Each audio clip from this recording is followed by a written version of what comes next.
देश के गठन के साथ ही कंट्री के दूसरे हिस्से में भी लैंग्वेज के बेस पर स्टेट को बनाने का काम चल रहा था। इस संघर्ष में बाध्य होकर के सेंट्रल गवर्नमेंट ने 1953 में राज्य पुनर्गठन एक आयोग बनाया और इस आयोग का काम राज्यों के बाउंड्रीज के मामले पर गौर करना था। उसने अपनी इस रिपोर्ट में स्वीकार किया कि राज्य की सीमाओं का निर्धारण वहां बोले जाने वाली लैंग्वेज के बेस पर होना चाहिए।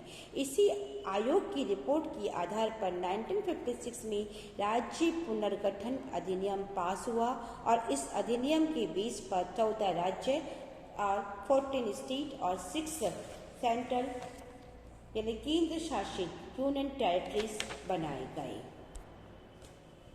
तो आज़ादी के बाद में शुरुआती साल में एक बड़ी चिंता यह थी कि अलग स्टेट बनाने की मांग से देश की एकता पर आ जाएगी और आशंका की गई कि नई लैंग्वेज के बेस पर जो भावनाएं पनपेगी वो न्यू डेवलपमेंट में इंडिया की राष्ट्रीय एकता को बढ़ावा देगी। जनता के दबाव में आखिरकार लीडरशिप ने लैंग्वेज के बेस पर राज्यों के पुनर्गठन का मन बनाया। उम्मीद ये थी कि हर इलाके के क्षेत्रीय भाषाई दावे को मान लिया गया तो बंटवारे और अलगाववाद के खतरे में कमी आएगी। इसके अलावा क्षेत्रीय मांगों को मानना और भाषा के बेस पर नए राज्यों का गठन करना एक डेमोक्रेटिक रूप में सामने दिखाई दिया।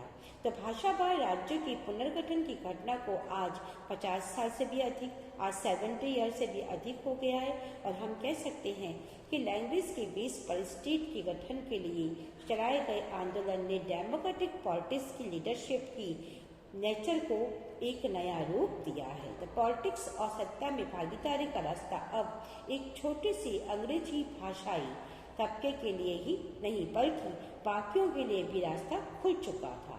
तो लैंग्वेज के बेस पर जो स्टेट बनाई गई, उनकी जो बाउंड्रीज बनाई गई, एक समरूप आधार पर हमें दिखाई पड़ती है और इसके विपरीत इससे देश से नहीं टूटा। उलट देश एकता और मजबूती इसमें हमें दिखाई पड़ती है कि पूरा कंट्री एक हो गया और एक यूनिटी के रूप में हमें दिखाई पड़ती है। और सबसे बड़ी बात यह है कि लैंग्वेज के बेस पर जब पुनर्गठन किया गया तो अलग अलग सिद्धांत ने इसको स्वीकृति दी। जब हम कह सकते हैं कि इंडिया ने डेमोक्रेसी को अपनाया, इसका सीधा सा मतलब यह है कि भारत में डेमोक्रेटिक कॉन्स्टिट्यूशन पे अमल होता है। यहाँ भारत में जो भी इलेक्शन करवाए जाते हैं इंडिया की डेमोक्रेटिक होने और एक बड़ा कंट्री होने का अर्थ यह है कि डेमोक्रेटिक में चुनने का अर्थ है विभिन्नताओं को पहचानना, उन्हें स्वीकार करना और ये मानकर चलना कि विभिन्नताओं में आपसी विरोध भी हो सकते हैं। सेकंड शब्दों में हम अगर कहें तो इंडिया में डेमोक्रेसी की धारणा विचारों और जीवन पद्धतियों की बहुलता की धारणा से जुड़ी हुई है और जो आगे के दिनों में भी इसी दायरे में चलती रहेगी।